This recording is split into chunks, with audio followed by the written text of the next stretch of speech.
What Steve and I are going to do is kind of a tag team. And Steve is a finance professor, and I'm a operations management professor. We both worked in industry. Myself, I was in manufacturing in the 80s. I actually did my PhD on implementing advanced manufacturing technologies back in the 90s. And Steve has kind of some parallel experience. And we started collaborating somewhat independently initially of this study, because when you talk about manufacturing, you're talking about not just the core of many companies, but you're talking about the cash and the financial side too that is involved in the business. So I'll start off with a few of the early slides. Steve may jump in, and then I'll hand it over to him, and then I'll come back, and then we'll both finish up. Our goal is to move quickly as possible. And I know whenever you come to these things and you see academics, you think, oh God, here comes a lecture. So we'll try to move it along, highlight some of the key points, and then get to Q&A and try to answer any questions that you have. The background on the study, now this is where I get to brag and embarrass our friends at Cat Sapper Miller. I did my PhD on manufacturing in the 90s. I moved on into the supply chain. You know, a lot of issues, a lot of battles there. Back in the day, manufacturing 25–30% of our economy. Now it's down around 9 or 10%. And in the early mid 2000s, I was still doing a lot of research and teaching on supply chain. And I think kind of the genius behind this study actually began in the good times, 2006, thereabouts, before the Great Recession, before what we just went through, where their firm actually had the foresight to commission a study on manufacturing. They wanted a study that kind of represented the depth and breadth of Hoosier manufacturing. And beyond that, they decided to do it year on year. And now the study, I think, is at the point where we've seen some good times in 06 and 07, some of the tougher times in 09 and early 10, and the cautious optimism that we'll talk a little bit about here in the slides to come, that's starting to come back. And we're on our side also delighted to continue moving forward. There's some interesting snapshots right now of Indiana manufacturing, and we want to track some of those strategies forward going through time. So I don't know if I embarrassed you as much as you did us, but yeah, kudos to you all. So this is a statewide study, and the timing on this particular analysis was late spring, early summer. Coming out of manufacturing ourselves, we know many people sometimes even shut their plants down in the summer. You get interested in maintenance and refurbishing and some of those things. So we tried to time it almost literally around the cycle in manufacturing and get in there maybe after the tax season and before many of the factories would close down, or at least throttle back with vacations in the summer months. Going back again, I think, to the roots of this study, a lot of people are always interested in the largest of manufacturers in Indiana, in the nation, in the world. This study has always had a very, very healthy percentage of small to medium-sized companies. And I like to remind my students when I talk about manufacturing and those kind of things that, you know, back in the day, Henry Ford had already gone bust in 2 companies. In his third company, $28,000 in debt. He had $264 in the bank. But he did set up an assembly line and finally sell a car. So sometimes, you know, you tend to think we should just look at the giants and then that's where the lessons are. But I think a lot of times it comes out of the small to medium companies. Likewise, the famous Toyota just-in-time production system that is lean manufacturing today, as many of you probably know, back then Toyota was making mainly looms and textile machines and real rudimentary 3-wheel trucks when they came up with some of their ideas. So I like the way, again, 5 years ago, the focus was on the smaller to medium companies. We don't kick a big company out if they want to respond. You know, that's okay too. But moving forward, I think we'll keep that overall small, medium with some large company emphasis. And Steve might join me on this one here. I guess in the big picture, 2011 might have been a little easier than 2009, 2010. But back when we did the study, you know, everybody was thinking, I think, a little bit, wow, we're through maybe the tougher times, and maybe you'd heard a little bit about the Greek or the Italian debt and some of those things. So while you'll hear there's some enthusiasm, some optimism in the data, to be continued. And obviously, when you do a snapshot of survey of companies at a particular time and place, you'll see something. And the last couple months, probably, if there is a downturn now again in optimism, is not reflected in this. Next year, we'll catch it in the study when we repeat. So, did you want to add to that? No, I think that says it pretty well. Yeah. The as you'll see when you get the report, it is, in a sense, it's biased, but I think it's a good bias towards mainly companies. That's what you would see with small to medium size. There were some plants, and then the larger companies in there, we would get the opinions from particular divisions. The percentage of privately owned was very high too.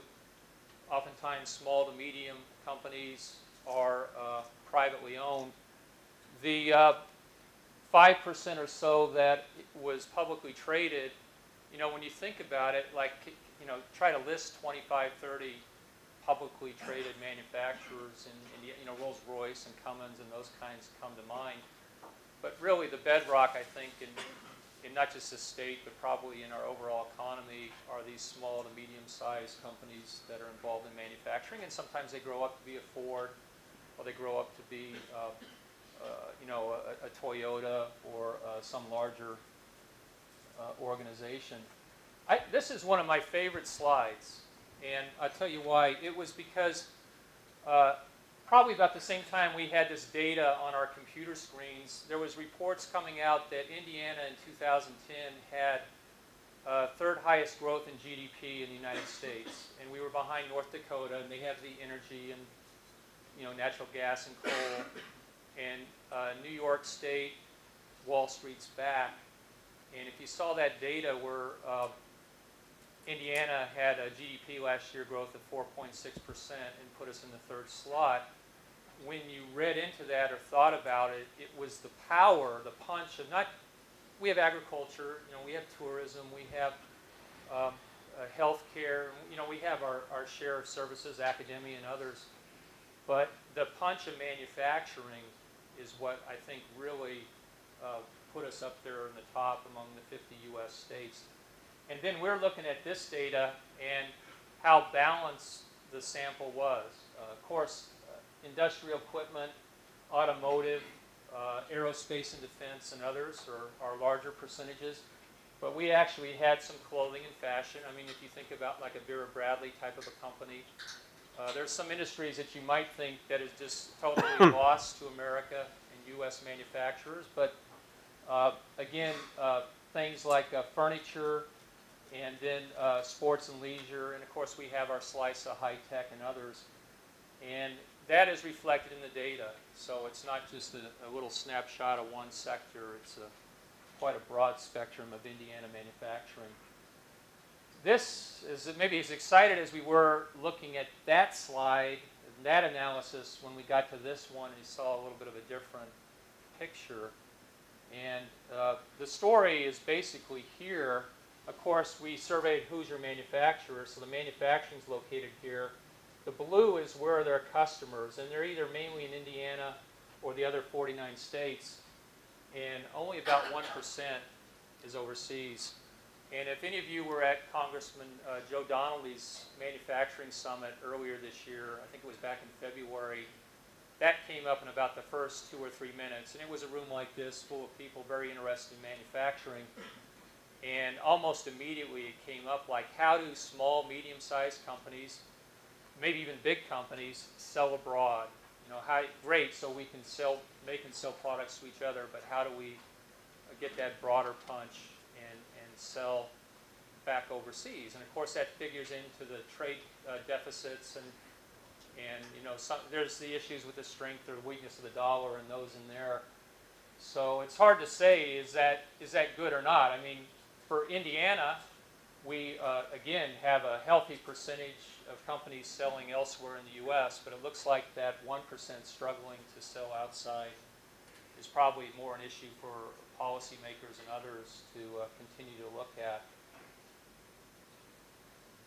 This is a tough picture to look at graphically, but it was kind of interesting with modern survey software.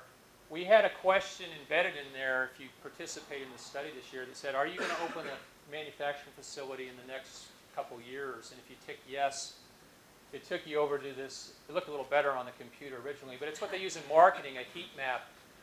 And it's a way, like, they'll do Kellogg's Corn Flakes, like boxes, different covers, and they'll show them to customers, and then they'll say, what did you look at first, or what do you like? And as you touch the screen, it builds this heat map. So the companies, about 11% of them that were thinking of opening a new factory in the next couple of years, of course, this is where they were touching with the pointer with their mouse. And I mean, it does map out around some places like Columbus and here in the central Indiana and even further up north. The 11% that are talking about opening a new factory in the next couple of years, we followed up with, well, what are you going to do there? And about 40% are existing products, 20% entirely new products, and then a mixture. The remainder was a combination of old, not old, but existing, more mature product lines with the new product lines. And again, you know, with the I keep looking over at Lisa, but the poll connects this. If you get this far in the study, you got to ask how many of those jobs are there going to possibly be there. And so there is a fairly large standard deviation behind these averages, but it looks like among these companies that are thinking of opening a new facility, there'd be about 8 white-collar type jobs, and on average about 46 blue-collar jobs that go along with it. And again, you know, the hope is that these companies will continue to grow and scale out. So I think that's some of the optimism that Mike and Mike, actually got 2 mics, both Mikes were hinting at, is it's good to see companies talking and thinking about maybe opening new facilities. And this is very similar. I'm sure you've seen data like this many times. Why Indiana? And our central location, our favorable cost of living. In fact, I was kind of wondering, what do these people see, the 20% who rated us as a disadvantage? I mean, they must be comparing us to, I don't know where. You know, the transportation network, again, is the, and you'll see it at the end of the slides, there's a leveraging your manufacturing and logistics. And then this is always, very nicely, we're just reconfirming what you've seen many times. The strength of our workforce and our labor pool is another attraction. Of course, as academics, we were hoping that you wouldn't have a big score here under the disadvantage, not just representing our, but Wabash and Butler and everybody. And I guess that's maybe where we belong, you know, about 50% neutral in there. The questions we really, I remember when we did this study this year, we debated it, was you almost didn't want to know the answer. Our company's going to continue to offshore, but doing, you know, due diligence, so to speak, on this study, we asked, are you going to offshore? And then we took them through a series of questions. I won't go into the detail there. The underlying is it's still, they're looking for low cost is the big issue, low cost labor. It was interesting, though, these companies that are still thinking about offshoring some of their manufacturing, we had some questions in there about like intellectual property, patents, control over the deal, and that was probably a fairly big issue. I think now maybe labor rates overseas have come up somewhat, and you're probably still chasing that low cost that way, but you're starting to think about, am I setting somebody up to just be back in my business, in my industry sometime soon? The good news is the onshoring, and about 13% roughly said, again, in the next 2 years, that they're thinking of bringing some manufacturing back. and you certainly have seen that in the press in the last year or so. In fact, there actually are some companies that we know of, that have onshored and brought some manufacturing back to the U.S. And we'll go into a little bit more detail in this area here. Again, this is kind of all the categories, but to highlight a few, it's the total landed cost, I think, is probably one of the biggest drivers.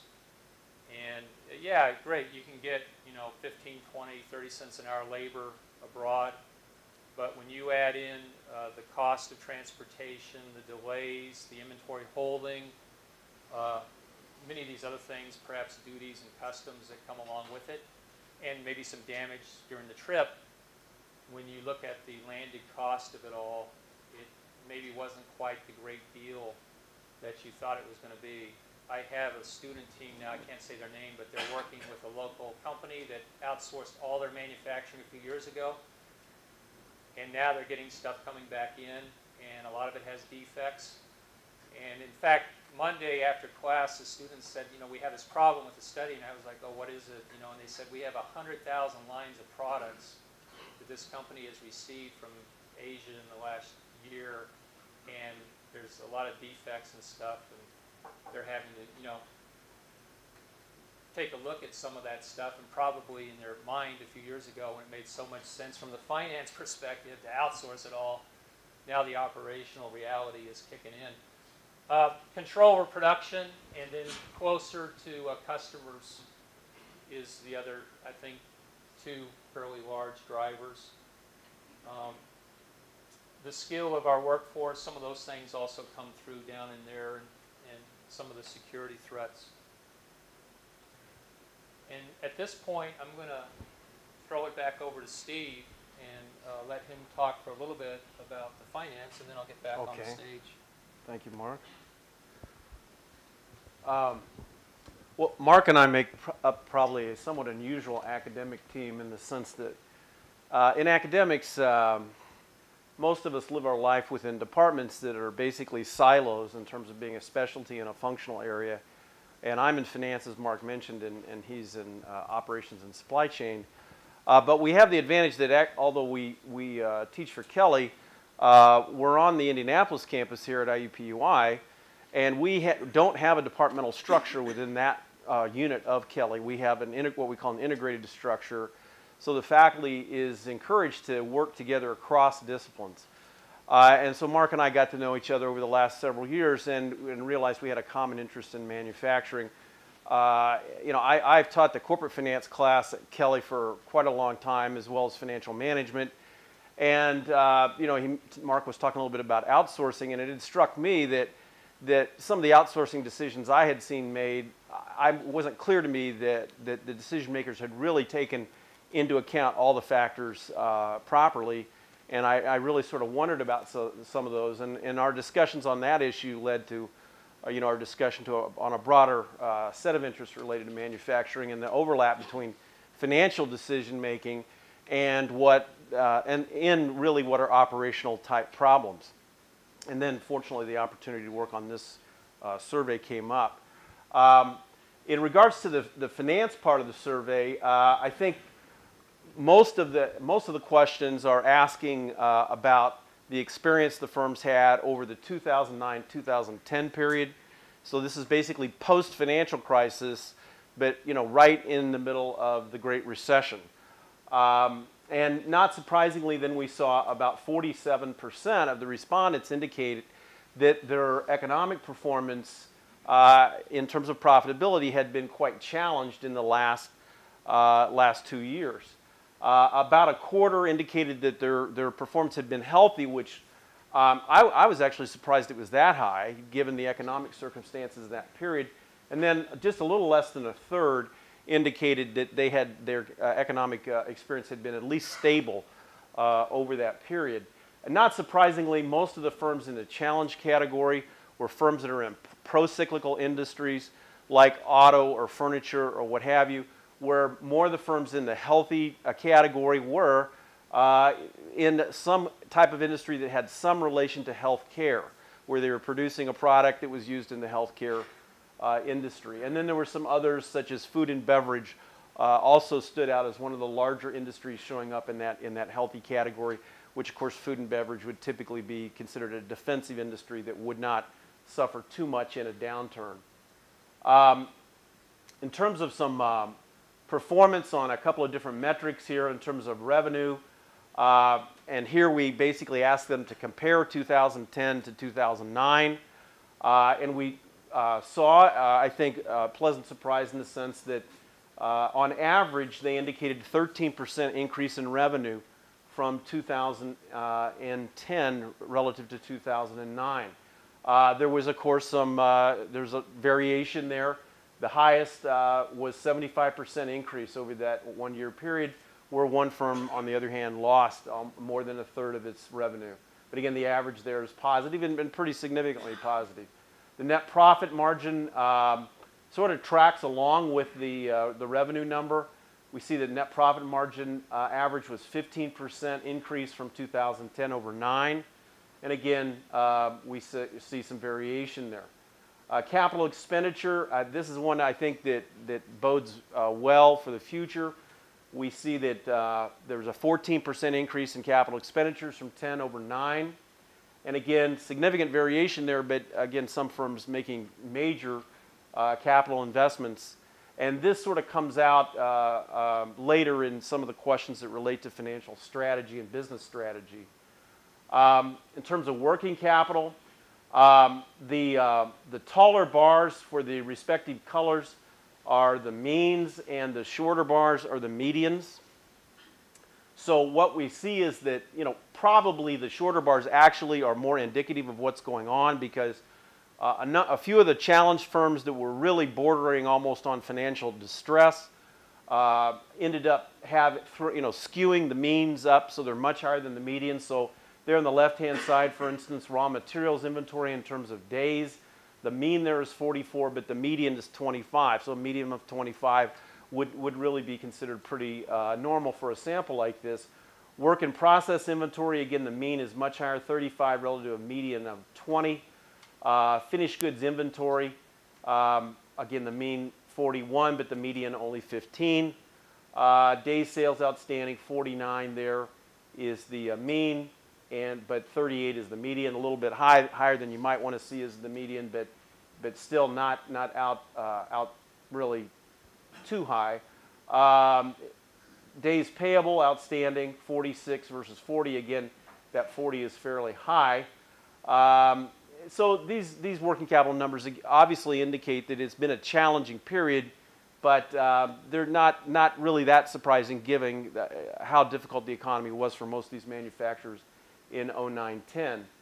In terms of market growth, now at this point in the survey, we started to ask some questions where we were trying to gauge really how the firm saw the future, so get an idea of what their expectations are. And first we wanted to benchmark that, though, against what they perceived their experience to be in 09-10.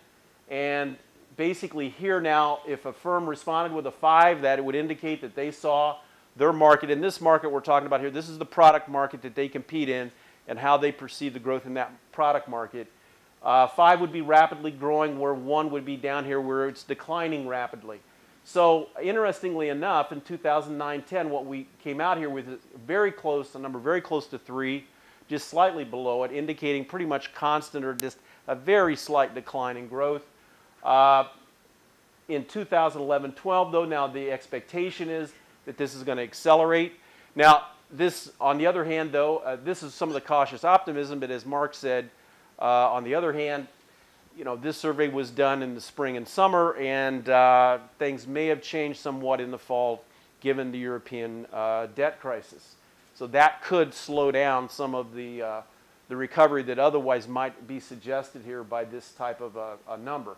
And then going out to 2013-15, so asking them to think about 4 or 5 years out, we see that number go up to 3.82. So again, that would indicate an expectation of fairly strong growth in the product markets of most of the firms in the sample. In terms of financial strategy, now again, this is, Mark, you had a favorite slide. I think this is my favorite slide. This is basically where we ask them, well, okay, how did you, deal with the recession at this point and moving forward? That is, how do you plan to deal with it? And interestingly enough, what we found was increasing investments in areas that are essential for revenue growth. That shows up right here. That is by far the highest response. Over 50% of the firms indicated that their strategy for success moving forward was going to be increased investment. And again, that reflects, I think, the number I showed you earlier about capital investment increasing. In terms of, now firms are not going to do this indiscriminately, though, I should say. If you notice over here on the far right, the question or the response that someone could have chosen is increasing investment across the business, and nobody's doing that, okay? Nobody plans to do that, and that's not surprising. Basically, they're going to be judicious about this and make their investments where they're likely to pay off. More good news, I think, on this slide is if you look at the three shorter bars on the left-hand side, on the far left, focused on cost cutting across the business. Okay, that was an initial response in the Great Recession, but now what we see going forward is that that is not a financial plan or a financial strategy for survival in the minds of most companies. So whatever low-hanging fruit there was gone, and now but the good news again is they're thinking longer term. Focused on selective cost cutting. Now, of course, most firms are going to do that on an ongoing basis, but this result indicates that's not the priority or the main financial strategy for most of the firms in this sample. Focused on cost containment and maintaining the status quo. Less than 20% indicated that. So again, I think the big thing to come out of this slide is this idea of increasing investment in areas essential for revenue growth is by far the dominant response. Okay, some other more detailed questions we ask on financial priorities and concerns. Here I think there's a couple interesting results. One is, in terms of accessing credit for working capital, we got almost a uniform, that's the top line there, almost a uniform distribution where we asked them to rank this from 1 through 5 in terms of order of importance. And you can see, we got 16% of the firms say, okay, this is absolutely the most important thing to them, and 15% say it's of no consequence at all. And again, you get almost a uniform distribution in terms of order of ranking for that particular question. Now, I think what really stands out here is cash flow, the highlighted line here, 3 down, cash flow and working capital management. That is clearly a high priority for most of the respondents in this survey. And you can see that basically it trails down to a very low number here, so very few indicated that that was unimportant. Improved short and long-term operational efficiency, which sort of goes along with cash flow management. Also basically stood out as being very important in this survey. Interestingly enough, things such as regulatory change were not so important to most of the respondents, and also supplier stability was not an important factor. And this last one may indicate that, again, in the mind of a lot of the respondents in this survey, that they believe that their suppliers have sort of weathered the storm and gathered themselves, and they're ready to move forward from here. Now, we also did a statistical analysis of the data that I just showed you in the previous slide, and we used a method called linear discriminant analysis, where basically what we do is statistically we look for associations in the data that indicate common responses across groups, or what we call clusters, and from that we basically identify 3 major clusters in the data, and this type of statistical analysis is open to a certain amount of interpretation, but in general, I think what you can say here is we're revealing about 3 different strategies in terms of financial working capital strategies in this data. On the vertical axis there, I have cash flow and improving operational efficiency. And again, the response there in the statistical data is -5 through 5 in terms of association, with the positive being, of course, the highest response. Accessing credit for working capital and investment is on the horizontal axis. Okay, so what we see here is then we've got a cluster up here in this northeast quadrant that indicates that both of these factors are very important for them in terms of moving forward. And we have no cluster in the southwest quadrant, indicating that virtually no one in the survey indicated that neither of these factors were important. And then we end up, again, with a group that is not so concerned about the green group down here that's just barely into that southeast quadrant, indicates that cash flow and improving operational efficiency for them is not as important as access to working capital and investment. And this is probably the group that, again, has growth plans for significant capital investment. Okay, so that access to working capital, investment capital is more important to them. Where on the other hand, the red group most likely is indicating this group that is in a more stable position. They're not going to grow as aggressively. And for them, again, access to investment capital is not as important as current cash flow concerns. Okay? In terms of competitive priorities, and I think this is a very interesting slide because basically it gets at, okay, what kind of niches do manufacturers in Indiana have to be in order to compete effectively?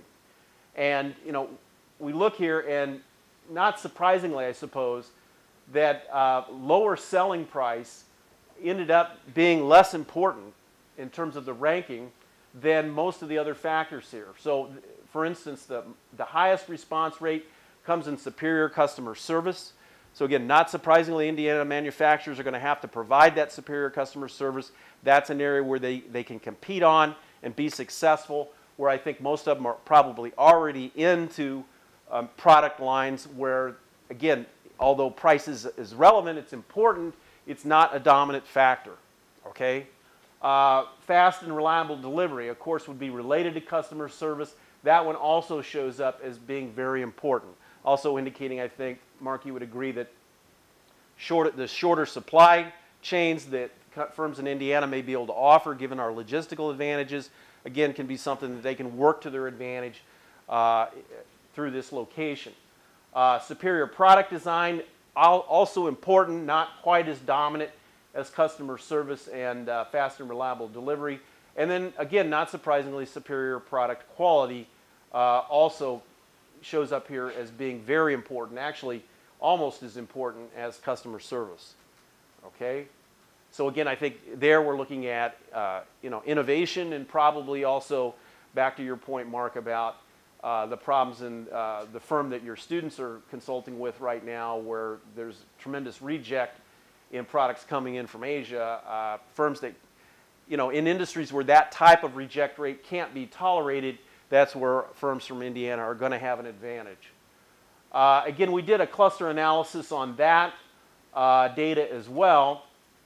And we show here, see, in terms of fast and reliable delivery, that's what I've got here on the vertical axis along with customer service. And then we've got product design on the horizontal axis here. And we can see here that now we've got a cluster of firms that are basically competing. That is the blue cluster, where they're competing on both of those factors. Both of those factors are important for success. Where on the other hand, it would appear that we've got a red cluster where superior product design is, in a relative sense anyway, more important than customer service. And then we've got a green cluster up there where clearly customer service is going to be their niche and their strategy moving forward for success. So I think Mark has some additional comments on this slide, more related to the operations field. So I'm going to hand it back to him at this point. Okay. This is the tag team handoff here, but yeah, this is a fairly classic analysis, academically, statistically, how you get to the underlying strategies. And you may have even noticed that product design, back up one slide, wasn't that strong here when you just look at a table like this, but the discriminant analysis we use digs down into it, and if it's strong enough, it becomes one of the axes in the kind of 2x2 quadrant. And this, if you're interested in this, some of you probably have machine vision or vision-guided equipment in your factory. This is the same statistics where, you know, they'll take millions of pixels, billions of pixels. The software in a flash clusters the images, draws the XY coordinate, and then it overlays it, of course, with machine vision, and you know, pictures of cats or dogs, and it'll say, oh, that's a cat or that's a dog. This technique also, some of you may have good or bad feelings about your credit raters, the Moody's and Standard & Poor's and Dun & Bradstreet's of the world. This is a similar technique they use when they look at a cloud of companies and they're trying to put them into, you know, who's likely to go bankrupt and who's a good credit risk or not. So this analysis is pretty robust. This goes to next year. I think when you do a picture like this, clearly what we saw was these companies working on product design and customer service. They tended to be also new product introductions, focused more on new products. These ones up here tended to be focused more on mature product lines.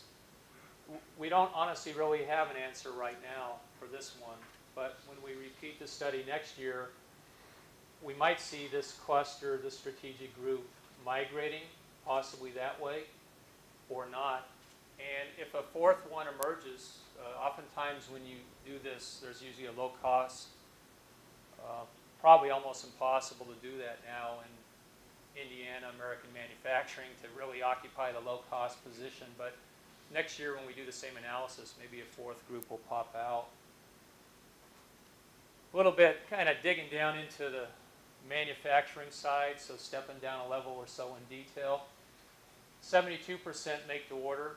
You know, that also fits in, I think, with the niches that a lot of these small to medium companies are in, the need for product design and maybe trying to have that ability to rapidly take a customer's concept, their blueprint, whatever, quickly turn it into a product and get it back to them. There is some make to stock, of course, still going on.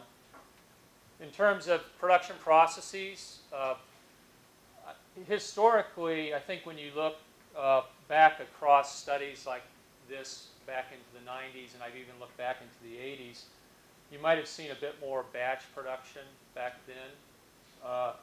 Almost half the sample was classic kind of job shop. But again, that just fits with the, you know, give us an order, give us something, we'll make it for you quickly and get it to you. But we have continuous, because there was some chemical companies and others in here, and then assembly lines.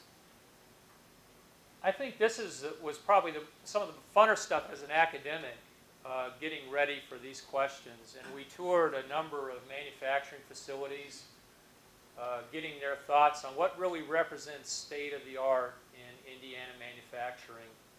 And in some cases, it's hard to get students hooked on manufacturing, but I even drugged some of them along on a Friday afternoon and said, we're going to a real company, let's go and, you know, get in there. And what I was interested in was the different types of technologies they were using, you know, under the umbrella of advanced manufacturing.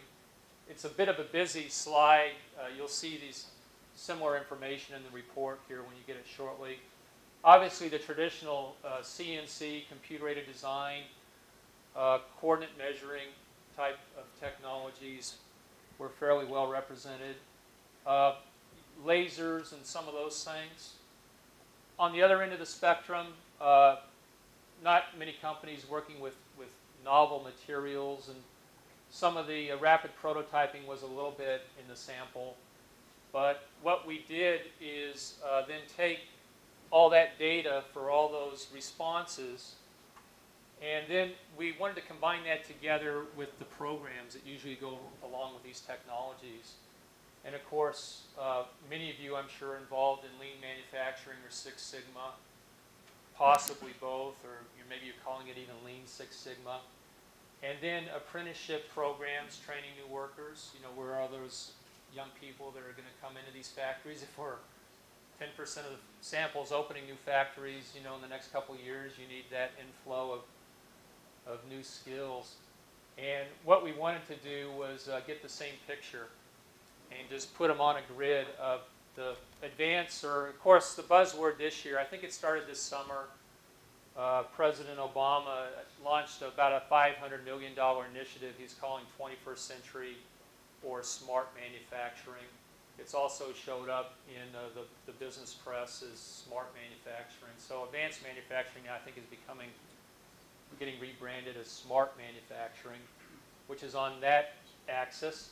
And then the process improvement programs, which typically, I mean, you can have some automation in there, but it's usually more human-based. Get your workers into the game, you know, train them up, show them, teach them about Lean, teach them about Six Sigma, and then let them loose on processes. And we see kind of a similar picture.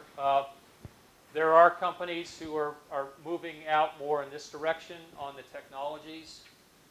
Some on the programs. That probably represents, you know, a fair mixture. Some of you probably see yourself more over here with the programs. Some are investing in the technologies. And then there's others that don't seem to be doing as much.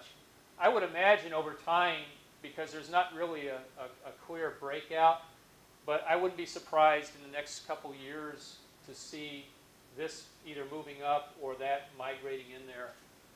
And, you know, if your labor rates, we all know what, you know, American worker type labor rates, direct labor costs, indirect costs are, you need to throw everything into the deal to try to hang on to your business and compete, you know, with other people that have these advantages, other countries that have lower cost advantages.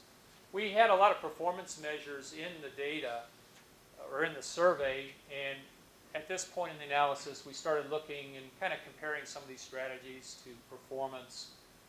And the ones who had it, you know, call it the smart manufacturing ones, had kind of, you know, you get what you pay for. Sorry about that, the formatting went crazy, but they had higher percentage change in revenue and net profit, but when it came to capital expenditures, you know, you would expect to see people investing more down here. The no strategy one, of course, they lagged both groups in terms of revenue and profit margin, and almost, and this is kind of, I think, where Steve was talking about. There is still some companies reluctant, refusing, however you want to describe it, to invest, and, you know, 2% capital expenditures. It's almost like you get what you pay for, I suppose. And then kind of moving this along and soon getting to questions and answers. Myself, as I said, I came out of manufacturing. I love manufacturing. I'm sure, you know, I represent a lot of the sentiments in this room.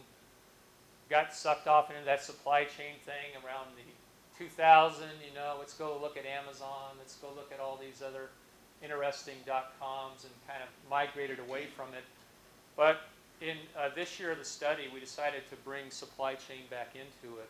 You know, it's no coincidence that Connexus is manufacturing logistics. And, you know, one or the other, okay, but when you marry the two together, you know, that's the real power that sits here in Indiana, I think, and gives us some advantages maybe even other parts of the U.S. don't have.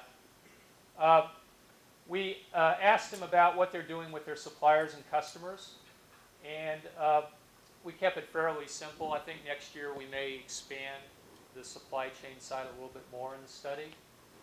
But there are companies who are focusing on using transportation planning, transportation TMS systems, management systems with suppliers and customers, sharing of the forecasts and production plans and those things.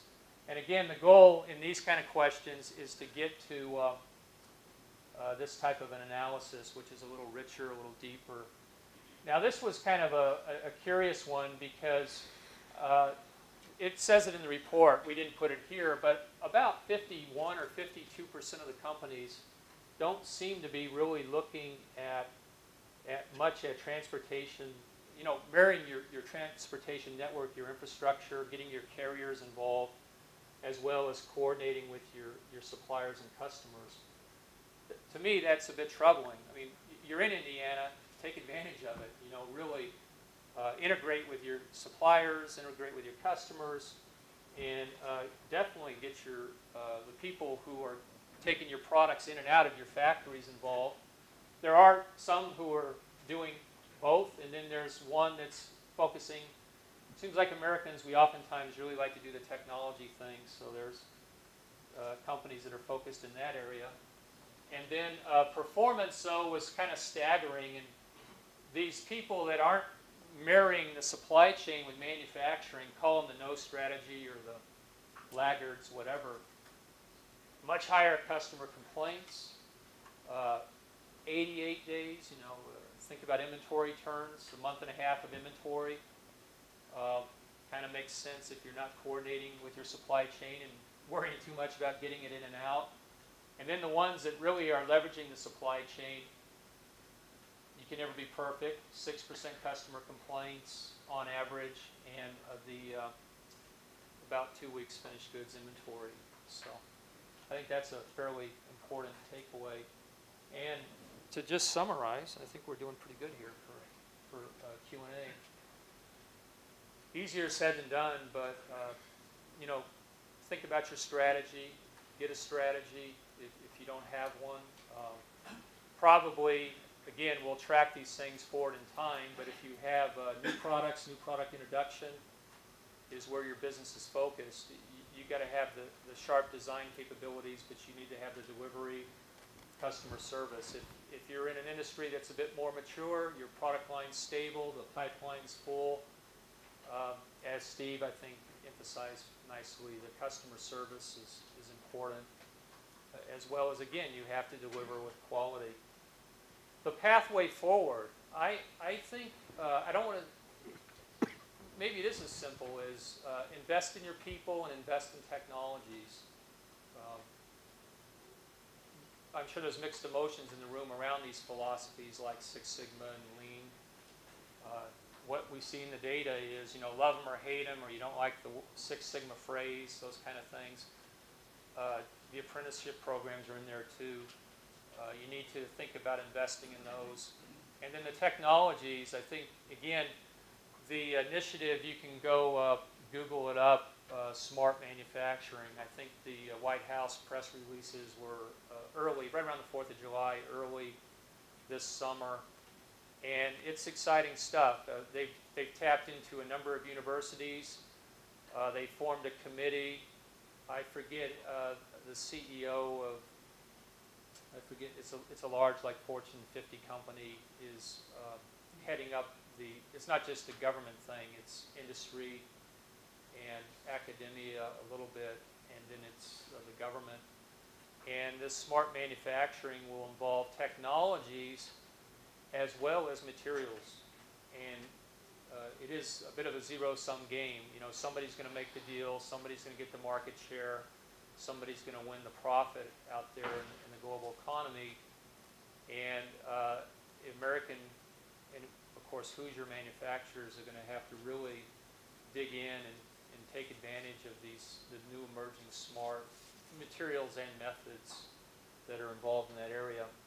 And then supply chain too, just leveraging those kind of capabilities are going to be critical in a business, especially in a state, again, like Indiana. Just, you know, as I make this presentation, I think every other vehicle going by out there is a truck. You know, why wouldn't you participate in the transportation management system?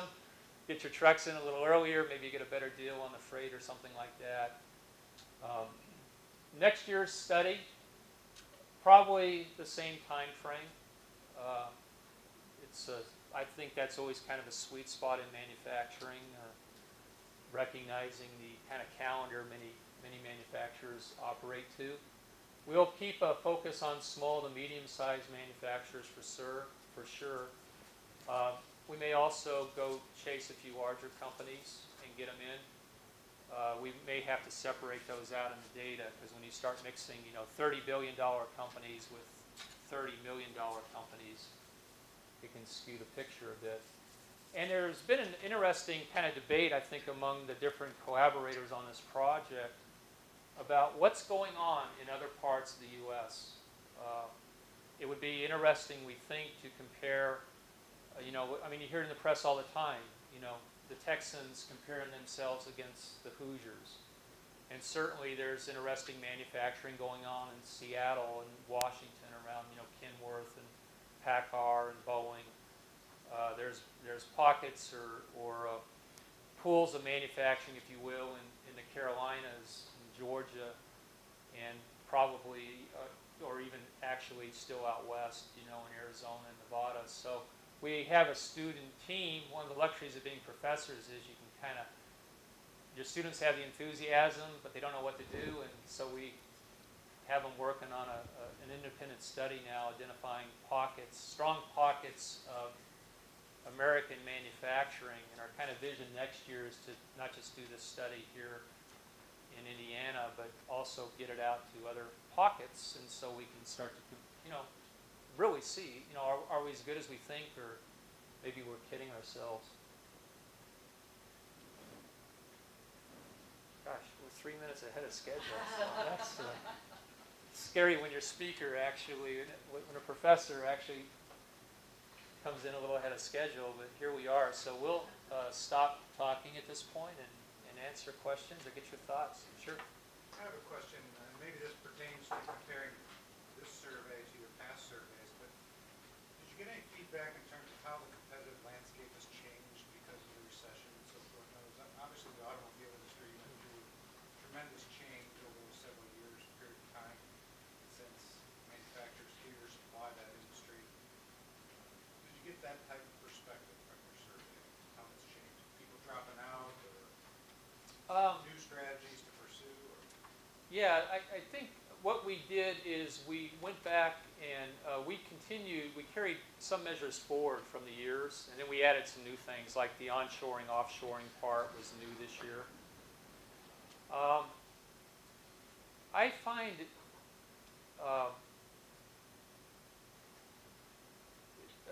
when you look back in 2006, 2007, everybody just thought the strategy was growth.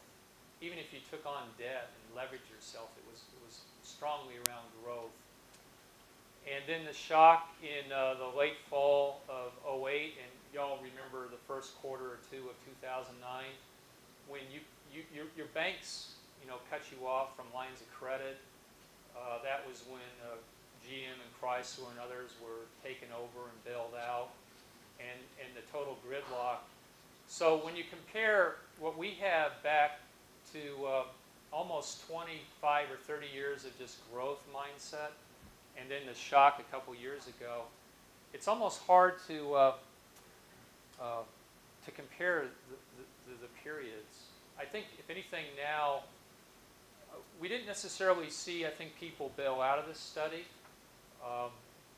As Steve, I think, mentioned, companies that were weak have probably gone bust, and you know they wouldn't be reflected in this year versus years past. I myself, but this is getting a little off the subject, but I think that what we went through in the last couple of years has really changed the thinking of a lot of managers. It's making at least some of us academics think about how we teach. Honestly, if I was doing this survey with Kat Sapper-Miller back in 2006, I probably wouldn't even thought of bringing a finance person in and worrying about working capital and everything. And my first thought, you know, when this opportunity came up was, we've got to study the cash and that side versus now. So I don't know if I answered your question directly or not, but if you want to add anything, Steve, or? Well, I mean, no, I agree, Mark. I mean, I think, you know, back to the financial strategy, you know, we saw the initial reaction in 2009 was cost cutting, and then again, I think that some of the cautious optimism in the report is that now the financial strategies are shifting back to capital investment and growth, and also I think, you know, some of the more interesting data in the report that we didn't really present here in these PowerPoint slides is just some of the anecdotal responses to a number of questions. One of which was, what was the biggest mistake that you made over the last 2 years? And a number of companies responded, well, their biggest mistake was they didn't take advantage of opportunities that existed in a recession. They didn't, for instance, a number of companies said we should have made a capital investment, and we passed on it because we thought, you know, it was imprudent in such a down economy, and now it turns out that we missed a huge opportunity. And other companies, you know, a number of respondents, you know, gave us answers along similar lines. I agree. That's actually in the report you're going to get here shortly. We put in the survey about halfway in it. Again, if you participated, you would have seen that pop up on the screen, and it could just be anything and everything. And some people chose not to respond, but it was insightful reading, like what was your best decisions and what was your worst. I still remember, I don't think that company's in the room, but remember somebody said staying in business was there. Yeah, that was not one that we categorized as cautious optimism, yeah. I don't think. We But just guessed that yeah, they were there probably, was one that I responded. think they we shouldn't did have look said them it up was- because we could go behind the scenes and look them up, and they were one that was always down in that quadrant right Yeah. down there.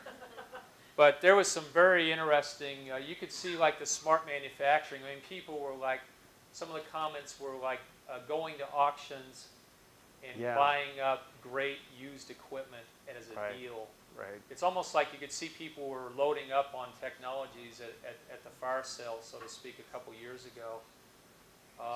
The people stuff came through a lot too. Managers, you probably say this yourself, getting out of the way and getting my people into the fight, getting them involved in improving processes, and those kind of comments came in. And without getting too theoretical, I mean, matter of fact, I had the opportunity to talk to Professor Dalton in Bloomington about this, and of course, he was the dean of the Kelley School for many years, and he's a management theorist, and he was saying, well, a recession once in a while, it makes companies more efficient, because, basically the good times, people get fat, they make mistakes, but they still survive, and what a recession does is basically it makes us stronger, as long as it doesn't kill us, I guess, as the old saying goes. So so there's some evidence of that, though, in the data, that some companies have used this as an opportunity to improve. Yeah, my question is related to that. Do you have any sense of the line of causation here for poor performance in some of these things like improved transportation and lean and so forth? Are they not doing it because they're trying to figure out how to get through the week, or are they trying to figure out how to get through the week because they didn't do it? The honest answer is we don't have that. I mean, not in the data. Visiting companies, and I think maybe next year we'll probably be a little bit more diligent and follow up on some of these, and maybe go visit some companies. Maybe some of you, if you participate next year, and you'll let us come in and interview people or do that. My sense is that. Again, when I was in my career in manufacturing, again, that was back in the 80s, but kind of like I was so focused on getting things through my department, through my area, that I was just kind of, oh, great, the truck's going to be here at 5, and we still got stuff to do, and we got to get it ready, and just slam it on the truck with the forklift and get that driver out of there. And there might be a bit of that mindset, too, where people are really not thinking it all the way through, that a real good integration in your transportation network can reduce your inbound and outbound costs. The third-party logistics in this state are unbelievable. And, I took some students out to a company recently. Walmart, Fastenal, some of the big companies you'll see running their own trucks. And this company was still, doggedly running their own trucks, and they couldn't make one delivery because one of the trucks was broken. And, you might ask yourself, but they were so focused on making the product, and they just, okay, well, our truck's broken, we'll get it to our customer, we'll get the truck fixed. And I think there's a bit of that maybe mindset too. We in manufacturing tend to stay in the factory and think about that and not the bigger picture, is my guess. I think the technical answer to that question is the statistical methods. They can identify correlation, but they can't identify causation, as you're getting at. But that's where I think the interpretation of the data comes in and can help. I mean, from the financial perspective, I think it's both. I think it becomes a circular event after a while, where a company basically can't, gets trapped in this loop, and they can't, they don't make the investment, so they struggle, and then because they didn't make the investment, things get worse. Where, at some point, I think that's where, real management leadership and to some extent risk-taking comes in, and people have got to decide, are we in this just to survive, or are we going to try to grow and prosper, in which case, if it's the latter, then at some point, I think companies have to step up and make the investment or make the commitment to a new product or what have you.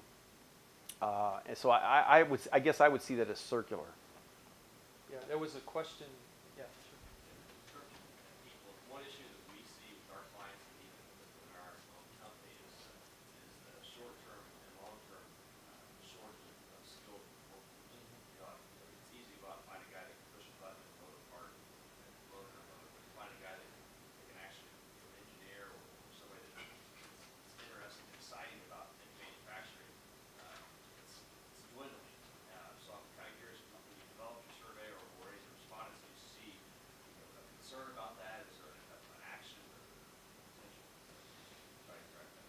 You know, we didn't drop down to the next level. Again, I think that's something that folks at Connexus, you know, and others in the state have done a really good job, you know, digging down, like, you know, how do we get these people at the high school level interested? It is a challenge.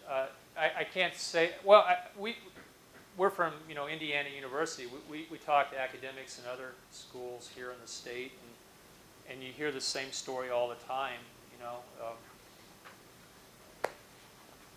A lot of students want to be accountants, you know. That's where the jobs are. There is a dramatic shift underway, I think, in a lot of programs in this state into supply chain. And I'm maxed out. I'm teaching 2 undergrad classes this semester with 65 undergrads, all supply chain majors. The trap I've kind of laid for them is next week, Monday, Wednesday class, we're going to spend 2 days on manufacturing. And I knew this study was going to come out. I'm going to use the same thing. The report you're going to get is going to go to them, and we're going to focus for a couple days on manufacturing. 65 students in that class, you know, will I hook even 1 or 2 of them on it? You know, I try to sell it myself. I remember when I came out of school, and this is a story I already told my students this semester. My dad was a very successful VP international marketing, and when I came out of school in 1980, one of the few times I ever listened to my dad was then, and he said, you know, you should go into manufacturing when Chrysler was bankrupt, you know, back in 1980. He said that's a place where young people, you know, in the chaos and the challenges, that's where you can start your career. And it was great for me. I make the same speech to them, and then as they're all walking out, you know, I hear them talking about finance and accounting and stuff like that. And I don't know how we kind of, I see people chuckling too, how do we light the fire? I can say, looking at this state compared to other states, I don't think any other states have something like Connexus or something to this degree that is working it at the high school level. Professors, especially we teaching undergrad classes, a lot of us use that supply chain council model and supply chain, you know, plan, source, make, and deliver. And we're trying to hit them on the make part of it. But we try to bring folks like yourself in as guest speakers. And a part of the hidden agenda with the tours is to get students in these factories and see that it's not like you see in the movies. You know, it's not all the grease and the sparks are flying, but it's robots making the sparks flying. And you know, you like that stuff in Star Wars, those little R2-D2s will come see automatic guided vehicles. You know, 2 or 3 stories tall if it's an automatic storage retrieval system in action. And we are literally hitting that really hard. This being, I'm speaking more for IU, but I know other schools too, trying to get them into companies and hook them. Obviously, I think it's the decisions you all made in your careers were great, getting into manufacturing. Do you want to say something, Lisa? You've been working on this for about 3 or 4 or 5 years. It's tough to. Yeah, it is. When we launched Connexus in 2007, getting a pipeline of qualified workers was the top concern, whether you were a small, medium, or large manufacturer. That was one clear message that came out. So a lot of what Connexus does focuses on our incumbent workers having the right training. Are you attracting young people to both industries, not just manufacturing, but also logistics? So we launched a program called Dream It, Do It, which is what Mark was referring to, which is focused at 16 to 26-year-olds to get them interested in manufacturing and logistics careers. And we literally have champions at high schools all across the state who pair up with a manufacturer or a logistics representative. There was a gentleman just talking earlier, raise your hand please, who just went to Crawfordsville High School this week to talk about what it's like to work in his factory. So since you're a manufacturer, sir, if you'd like to sign up that firm, let me know in your car, and I'll have Elizabeth Lurch do the quick check with Connexus. But it is the top concern, and we're doing what we can to bring everybody forward, and we're having a lot of success. I think we're in over 100 high schools now, 4 years ago. Yeah. There was another question? Sure. A little bit on this here, but how do you see the Eurozone retiring the pension with Barcelona question resolving itself in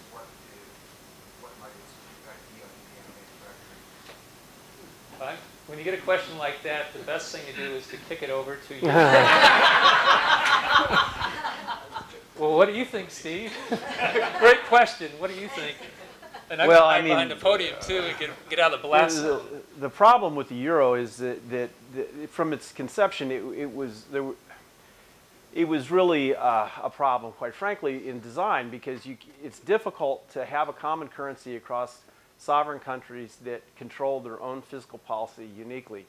They have a common monetary policy, which they institute through the European Central Bank, but they all have different fiscal policies. And you know, this can create problems when you have situations where one country decides that, well, our retirement age is 70, and another country decides that, well, we're effectively going to rig the game so that everybody can retire at 50 with a full pension, which is basically what Greece did. And so it becomes then politically very difficult for a country that has been very prudent with its fiscal policy when those citizens are asked to bail out another country that's been reckless. And I think that's what we've seen in Greece. Now, it looks like, in my opinion, that unless anything's changed in the last 12 hours, which it probably has, that Greece has got the political situation figured out now, so they can institute, you know, this plan for reform. Now, of course, the focus has switched to Italy, and you know, and it's sort of interesting because I think on Tuesday I told my students I thought that the situation was beginning to resolve itself in a favorable manner, you know, and then the Dow did what yesterday? So I think, you know, at this point I wonder if, you know, I sort of think the financial markets have jumped on Italy just because they're the next easy target right now, because again, Greece's situation would seem to possibly have resolved itself, or not, it hasn't resolved itself, but it's heading in a direction that looks like it's resolvable. And, but still, I mean, I think in the long term, I think they can get this fixed. But the markets are going to be very volatile for a while. Now, how are they going to fix it? I think, well, they almost, I mean, you probably read, there's been a number of articles out referring to the idea of a United States of Europe, and in some manner, without actually literally going to that, they're going to have to come to basically cross-country agreements on things like retirement ages and various odd other social policies that drive this fiscal problem and these inequities across those countries. If they don't do that, then they're effectively just kicking the can down the road, and this is going to happen again. It may not be for 10 years, but it's going to happen again if they don't come to some type of an arrangement where they have reasonably consistent fiscal policies and discipline that can be enforced. I mean, in the meantime, I mean, I think, though, that it could be difficult for Indiana manufacturers, just like the whole world economy, for the next year at least, while this basically plays itself out into some type of a solution. I don't think that you're going to see the Eurozone collapse and have them go back to their individual currencies. You may see some of the weak sisters kicked out of the Eurozone, but again, it looks like Greece has got a deal put together now, so I sort of doubt that you'll see anybody you know, ejected from the system, because if you don't throw Greece out, then you can't really justify throwing anybody else out. And again, it looks like Greece is going to be able to make this work. So that's my take on that. That's what I would have said too. Yeah.